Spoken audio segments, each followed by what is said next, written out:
जिम्मेदारी भी मानता है। और मन को इतनी प्रेरणा अक्ल या साधना नहीं कि जहाँ से आहा का मजा लेता है उसमें टिक जाए, उसको ये प्रेरणा और अक्ल देनी है तो सत्संग, भगवान, जप, गुरु कृपा के साधनों से उसको अंदर में स्थिति हो जाए, फिर मौजी मौज है, आनंद ही आनंद। जो जाकी शरणी गए ताके ताकी लाज, उल्टे भाव मछली चले बह चलो गजराज। मछली उल्टे भाव ऊपर चलती है, पानी आ रहा है उधर को मछली चल जाती है, लेकिन हाथी बह जाता है। तो भगवान की शरण लेने से अर्थात एक चीज आगे होती है, एक पीछे। आगे विषय विकार और संसार की तूतुमे में, और पीछे चैतन्य है। तो आगे जाए, लेकिन जिसकी सत्ता से जाता है उसमें गोता मारे।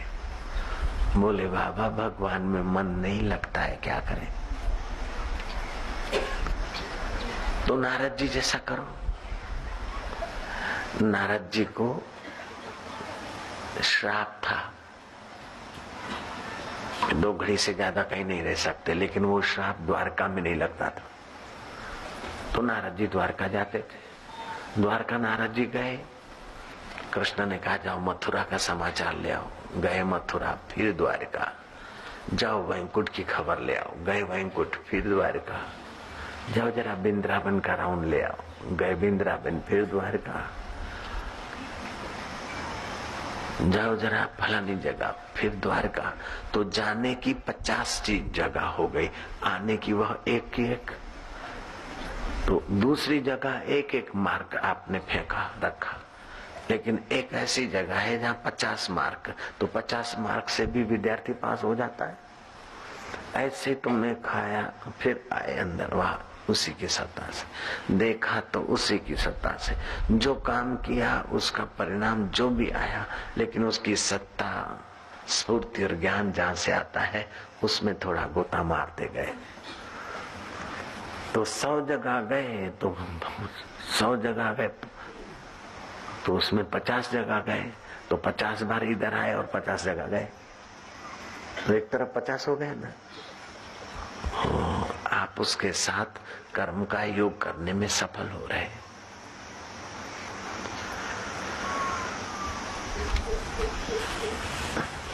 भगवान कहते हैं तमेव शरणम गच्छ सर्वभावेन भारता।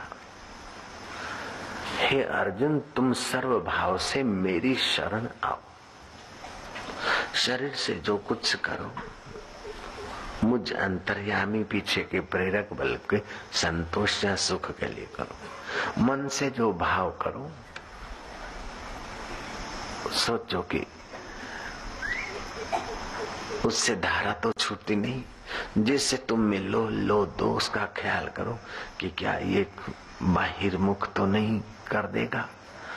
परिणाम का विचार करके संबंध करो, परिणाम का विचार करके खाओ, परिणाम का विचार करके सुनो, परिणाम का विचार करके देखो, और परिणाम का विचार करके निर्णय करो, तो आप भगवान की शरण हो जाएंगे।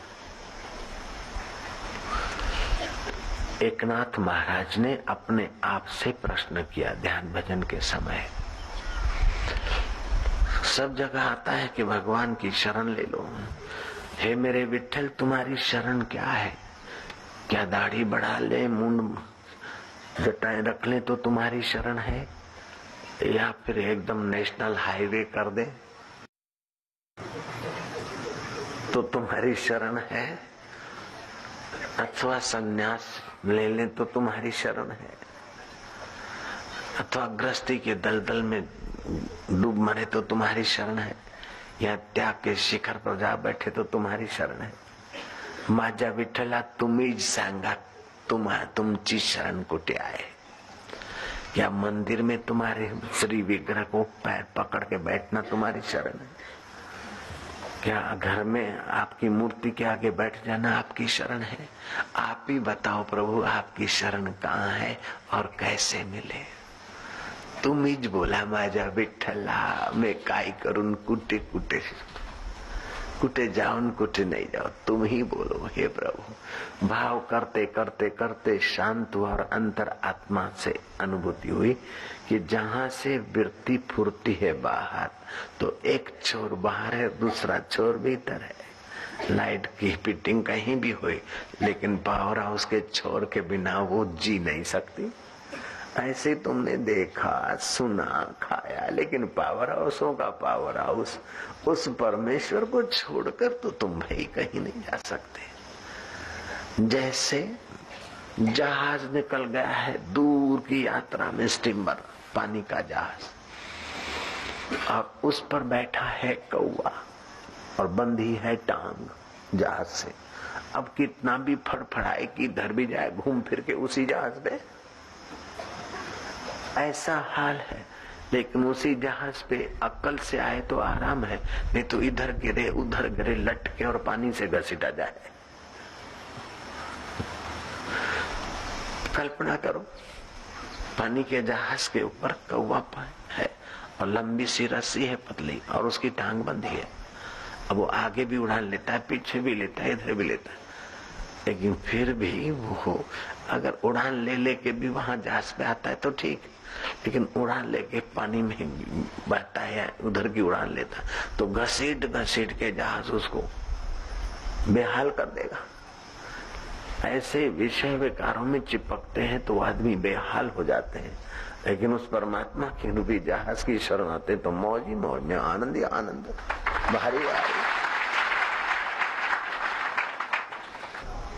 संसार स्वप्न और तू अपना, बा मुंजा साईं बलहार बना। एक कर्म कर्म योग बन गया, क्रिया कर्म और कर्म योग। एक छोर बाहर के जगत में और मूल छोर अपने उसमें।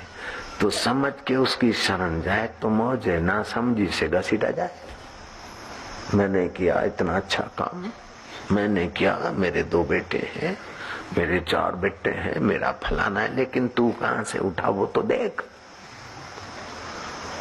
मेरा धंधा अच्छा चलता है, और मन इतना बदमाशी करता है कि अच्छा काम होता है तो बोलता है कि देखो मैंने कहा था ना, जाओ यार टिकट मिल जाएगी, मिल गई, देखो नहीं मिली तो बोले क्या करे, भगवान की मर्जी। टिकट न मिलने में भगवान की मर्जी। मैं बोल रही थी कि बेटा होगा, शोभा को बेटा होगा, देखो बेटो आएगी होगे। मैं कह रहा था कि तुम केस में जीत जाओगे, देखो जीत गए। हार गए तो बोले, वकील भी बोलता है क्या करे, तुम्हारा भाग्य ऐसा, और जीत गए तो वकील बोलता है देखो मैंने जिता दिया। मतलब ऐसी बेईमानी करता है हमारा मन कि सफलता होती है तो अपना अहम टिंगाता है, और विफलता मिलती तो उसके सिर पर ठोकता है, उसकी शरण नहीं जाता।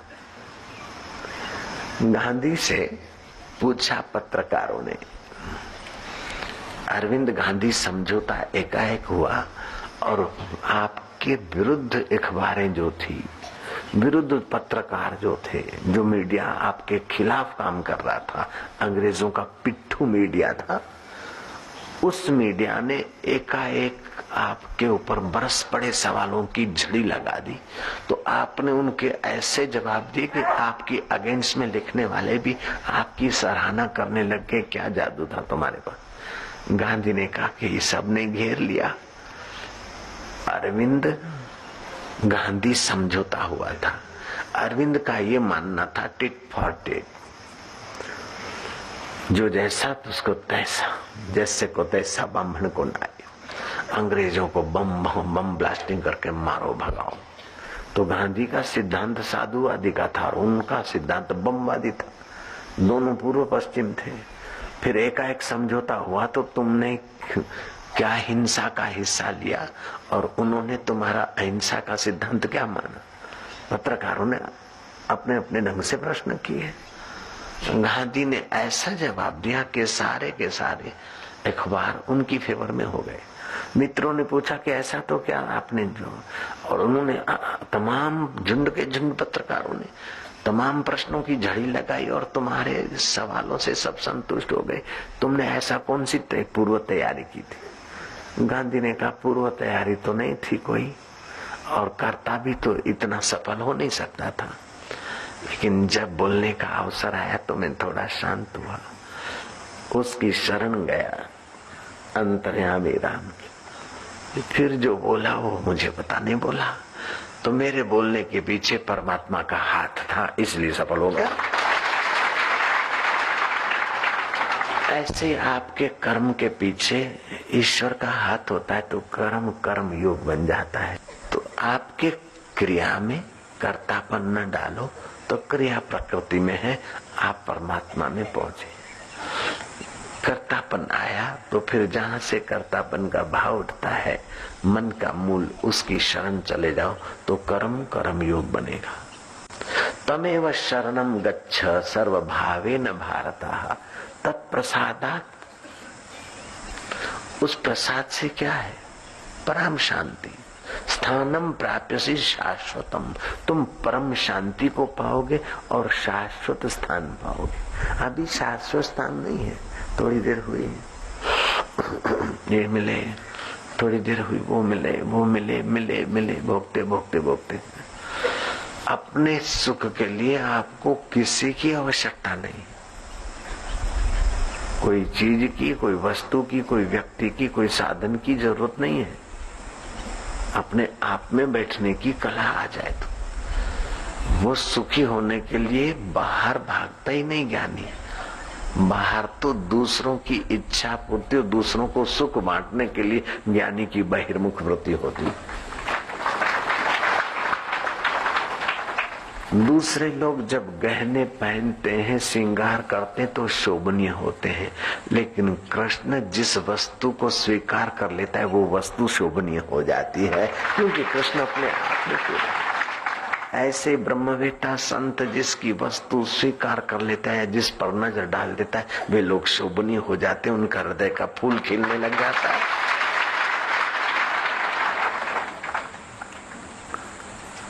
अखंडानंद महाराज के एक शिष्य थे, सेवक।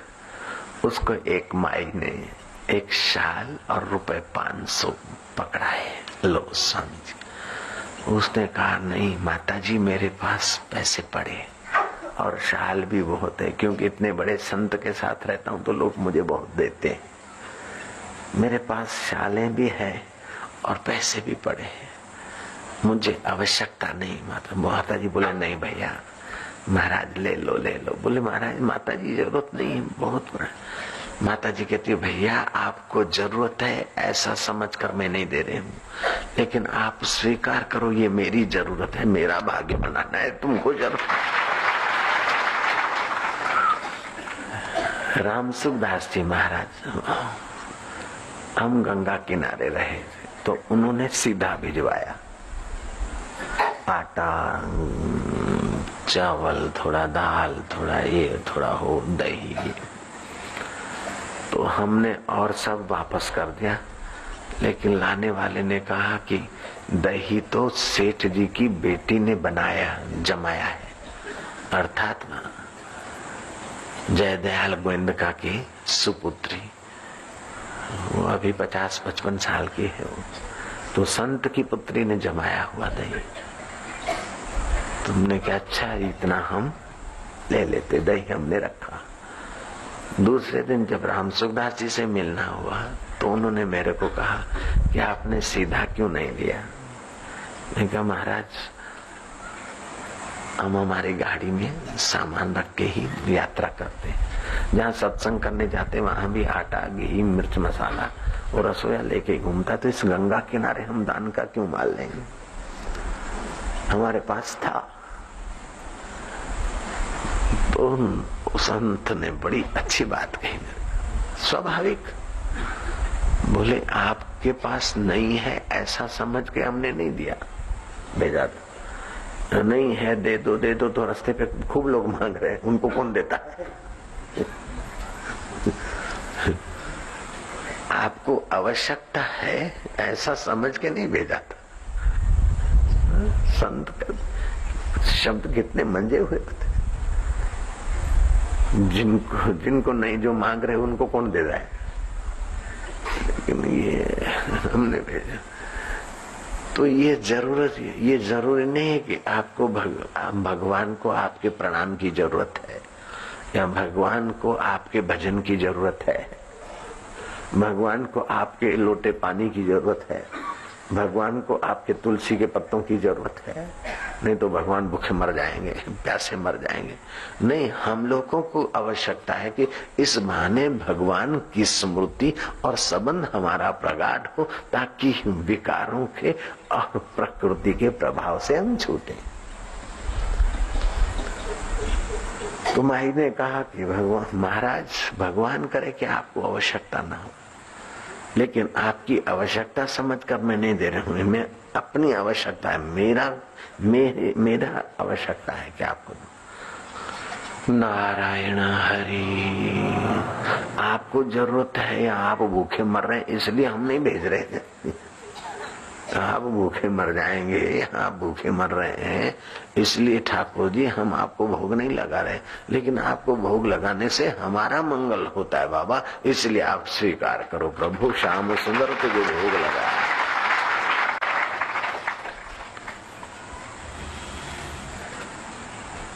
गीता में आता है कि आरुरुक्ष मुनिर योगम कर्म कारणम उच्यते, जो क्रिया उसको कर्म बनाता है, कर्म को फिर कर्म योग बनाना चाहता है, तो जो योग में आरूढ़ होना चाहता है उसको क्या करना चाहिए कि उसको निष्काम कर्म करना चाहिए, प्रभु प्रीति अर्थ कर्म करना चाहिए। जब निष्काम सेवा के कर्म करता करता हृदय शुद्ध होगा तो फिर ध्यान में रुचि होगी, अपने आत्मा में बैठने की प्रीति बढ़ेगी। दो धाराएं ने, बाहर की धारा भीतर की धारा, तो भीतर की धारा से जुड़ने में, प्रगाढ़ता करने में रुचि होगी। तो जिसको योग में आरूढ़ होना हो उसको सत्कर्म करना चाहिए, प्रयत्न पूर्वक करना चाहिए। मनुस्मृति ने कहा कि जब तक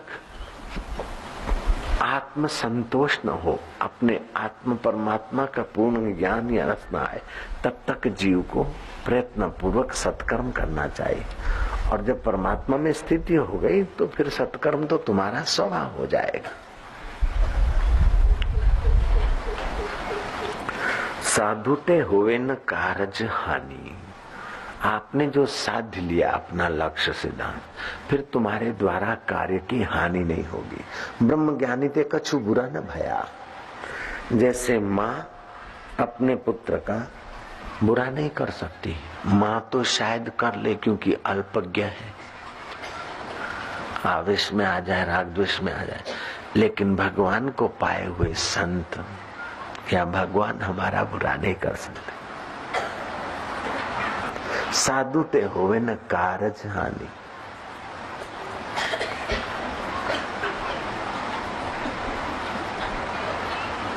जिसके पास जो है वही तो देगा, जिसके पास जो है वो देगा, दूसरा लाए कहां से। तो ज्ञानी के पास शांति, ज्ञान, आनंद, माधुर्य, पूर्णता होती है तो वो तो संसार की बात व्यवहार भी करेगा तो घूम फिर के वही ज्ञान, आनंद, माधुर्य और पूर्णता की बात करेगा। और अज्ञानी के पास जो अहम होता है, मेरा तेरा होता है, खिंचाव होता है, निंदा स्तुति होती है, चाटुकारी होती है, राग द्वेष होता है, वो देगा। इसलिए जिसके आपको जो चाहिए उसका संग करो। डॉक्टर बनना है तो डॉक्टर मित्रों का ही संग हो जाता है, वकील बनना है तो वकील मित्र हो जाते हैं, जर्नलिस्ट होता है तो जर्नलिस्टों के साथ मित्रता होती है और नेताओं का। तो ऐसे आपको भक्त बनना है या ब्रह्मज्ञानी बनना है या सदा के लिए मुक्त होना है तो मुक्त आत्माओं का संग करो, मुक्त आत्माओं का सत्संग सुनो।